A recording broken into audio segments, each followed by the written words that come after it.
Assalamualaikum warahmatullahi wabarakatuh. Alhamdulillahi rabbil alamin. Wassalatu wassalamu ala asrafil anbiya'i wal mursalin wa ala alihi wa sahbihi rasulillahi ajma'in, amma ba'du. Faqala Allah Ta'ala fil Qur'anil Karim, na'udzu billahi minasy syaithanir rajim. Bismillahirrahmanirrahim. Ya ayyuhalladzina amanu dkhulu fis silmi kaffah wa la tattabi'u khutuwati syaitan innahu lakum aduwwum mubin. Waqala Nabi Muhammad sallallahu alaihi wasallam, kullukum ra'in wa kullukum mas'ulun ar-ra'iyyah. Sadaqallahul azim. Kaum muslimin dan muslimat, para pendengar yang berbahagia. Adapun kajian kita pada hari ini dengan judul setiap kita menjadi pemimpin dan setiap apa yang kita pimpin akan diminta pertanggungjawabnya oleh Allah Subhanahu wa taala. Kaum muslimin dan muslimat rahimakumullah. Rasulullah sallallahu alaihi wasallam telah menyatakan dalam hadis beliau, kullukum ra'in wa kullukum mas'ulun ar-ra'iyyah, yang artinya setiap kita menjadi pemimpin dan setiap apa yang kita pimpin akan diminta pertanggungjawabnya oleh Allah Subhanahu wa taala. Kaum muslimin dan muslimat, para pendengar yang berbahagia. Di dalam kitab Al-Ahkamus Sultaniyah, hukum tata negara Islam, yang dikarang oleh Profesor Dr. Syekh Al-Mawardi, dia mengatakan bahwa kunci kesuksesan kita menjadi seorang pemimpin digambarkan dalam sifat-sifatnya Rasulullah sallallahu alaihi wasallam. Apa kunci kalau kita ingin berhasil menjadi seorang pemimpin dari sifat Rasulullah sallallahu alaihi wasallam?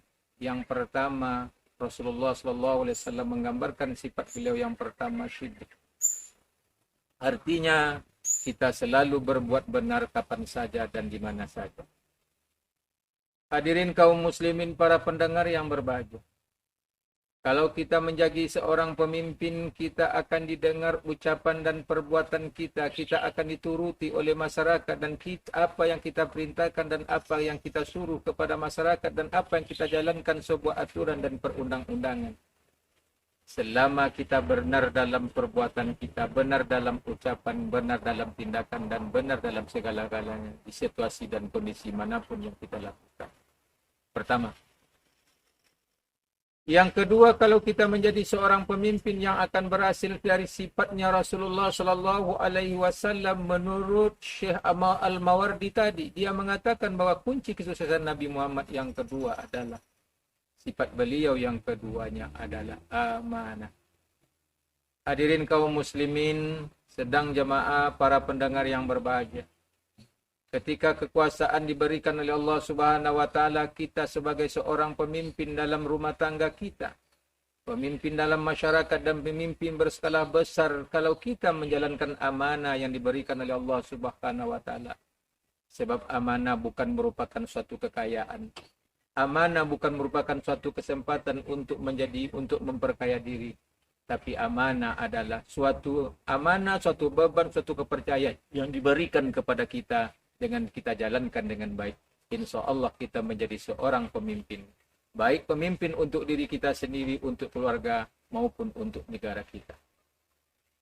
Sedangkan yang ketiga, kalau kita ingin menjadi seorang pemimpin yang berhasil menurut Profesor Dr. Syekh Al-Mawardi tadi, apa sifat Rasulullah SAW dia sebagai seorang pemimpin? Yang ketiganya adalah mereka menjalankan patonah, dalam arti kata pintar dan cerdas.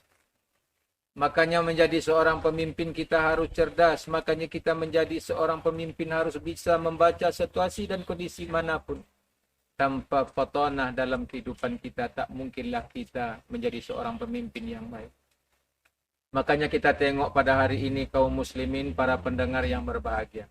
Kalau seorang pemimpin itu pintar dan cerdas dalam bidang ilmu agama, cerdas dalam bidang ilmu dunia, insya Allah mereka akan berhasil menjadi seorang pemimpin.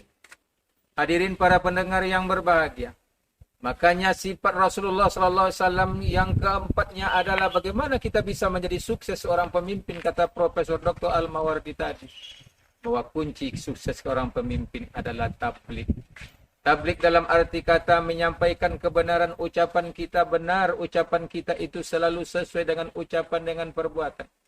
Kalau kita seorang pemimpin tidak sesuai ucapan dan perbuatan, Allah sangat murka kepada kita.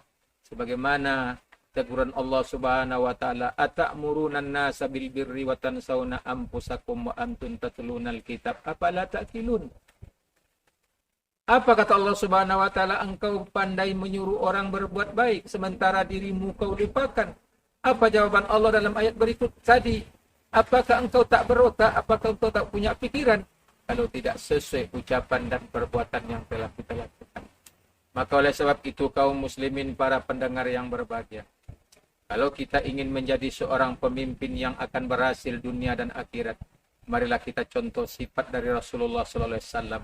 Yang pertama adalah syidik, kita selalu benar dalam ucapan dan perbuatan kita. Yang kedua adalah kita adalah menjalankan amanah. Yang ketiga adalah kita harus cerdas dan pintar. Dan yang keempat adalah kita menyampaikan kebenaran. Qulil haq law kana muran, sampaikanlah yang benar itu walaupun pahit orang menerima untuk diri kita maupun untuk orang lain. Demikian saja yang dapat saya sampaikan. Mohon maaf atas segala kekurangan. Assalamualaikum warahmatullahi wabarakatuh.